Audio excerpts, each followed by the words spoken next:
কাবা শরীফ মুসলিম বিশ্বের সবচেয়ে পবিত্র ও ঐতিহ্যবাহী স্থান। তাই কাবা ঘরের চাবি সংরক্ষণের বিষয়টিও ধর্মীয় দৃষ্টিকোণ থেকে আলাদা গুরুত্ব বহন করে। সম্প্রতি পবিত্র কাবার ১০৯তম অভিভাবক ও চাবিরক্ষক ডক্টর শায়েখ সালেহ আল শাইবার ইন্তেকাল করেছেন। তার স্থলাভিষিক্ত হয়েছেন শায়েখ আব্দুল ওয়াহাব বিন জাইন। কাবার নতুন এই অভিভাবকের পরিচয় জানাচ্ছেন সহকর্মী ইমতিয়াজ আলম। নতুন করে পবিত্র কাবা ঘরের চাবি সংরক্ষণের দায়িত্ব পেয়েছেন শায়েখ আব্দুল ওয়াহাব বিন জাইন আল আবিদিন আল শাইবি।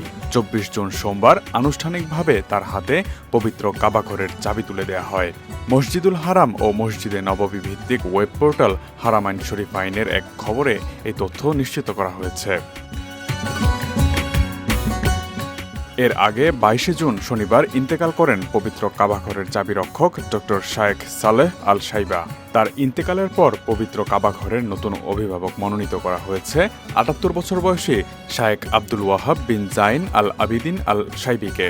তিনি মহানবী হযরত মুহাম্মদ সাল্লাল্লাহু আলাইহি ওয়াসাল্লামের বিখ্যাত সাহাবী উসমান বিন তালহা রাদিয়াল্লাহু তাআলা আনহুর ১১০তম উত্তরসূরি।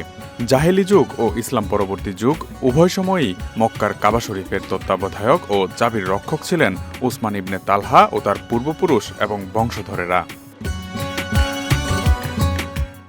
শায়েখ আব্দুল ওয়াহাব বিন জাইন আল আবিদিন আল শাইবিকে পবিত্র কাবার চাবি হস্তান্তর অনুষ্ঠানে সৌদি আরবের বিশিষ্ট ব্যক্তি অভিজাত পরিবারের সদস্যরা উপস্থিত ছিলেন। এ সময় প্রাচীন ঐতিহ্য ও রীতিনীতির অনুসরণে তার হাতে কাবাঘরের চাবি তুলে দেওয়া হয়। এখন থেকে তিনি পবিত্র এই কাবাঘরের চাবি সংরক্ষণের দায়িত্ব পালন করবেন। কাবার চাবির দায়িত্ব গ্রহণের সময় শায়েখ আব্দুল ওয়াহাব বিন জাইন আল আবিদিন আল শাইবি তার উপর রাখা আস্থার জন্য কৃতজ্ঞতা প্রকাশ করেন এবং পবিত্র কাবাঘরের ঐতিহ্য ও পবিত্রতা বজায় রাখতে প্রতিশ্রুতি ব্যক্ত করেন। এ সময় তিনি মুসলিমদের মধ্যে ঐক্য ও ভ্রাতৃত্ববোধ বজায় রাখার আহ্বান জানান। মুসলিম বিশ্বের সেবায় তার পূর্বসূরিদের মতো তিনিও অবদান রাখার অঙ্গীকার করেন।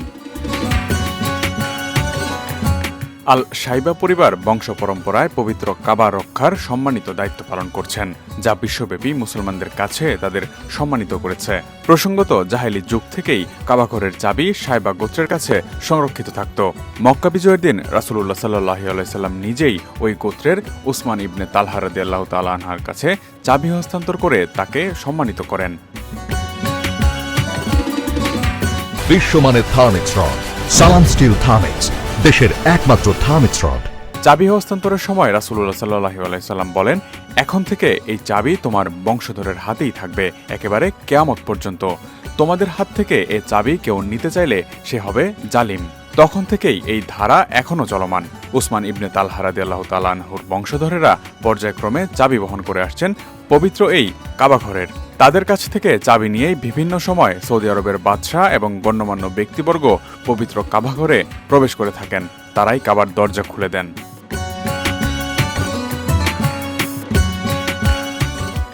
এ পর্যন্ত অসংখ্যবার কাবার তালা চাবি পরিবর্তন করা হয়েছে। কাবা ঘরের চাবি একটি বিশেষ ব্যাগে রাখা হয়। এই ব্যাগটি পবিত্র কাবা ঘরের গিলাফ নির্মাণ কারখানায় বানানো হয়। কাবা ঘরের চাবি কখনো হারিয়ে যায়নি, তবে বহু বছর পূর্বে এক ব্যক্তি এই চাবিটি চুরি করেছিল।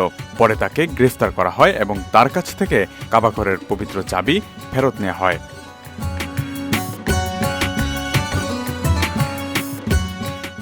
আব্বাসি, আইয়ুবি, মামলুক ও উসমানিয়া যুগে কয়েকবার কাবাঘর মেরামত করা হয়েছে। তখন প্রয়োজন মতো নতুন করে তালা চাবিও বানানো হয়েছে। ২০১৩ সালের ১৮ নভেম্বর সর্বশেষ কাবাঘরের চাবি পরিবর্তন করা হয়। এখনও ওই তালা চাবি ব্যবহার করা হচ্ছে।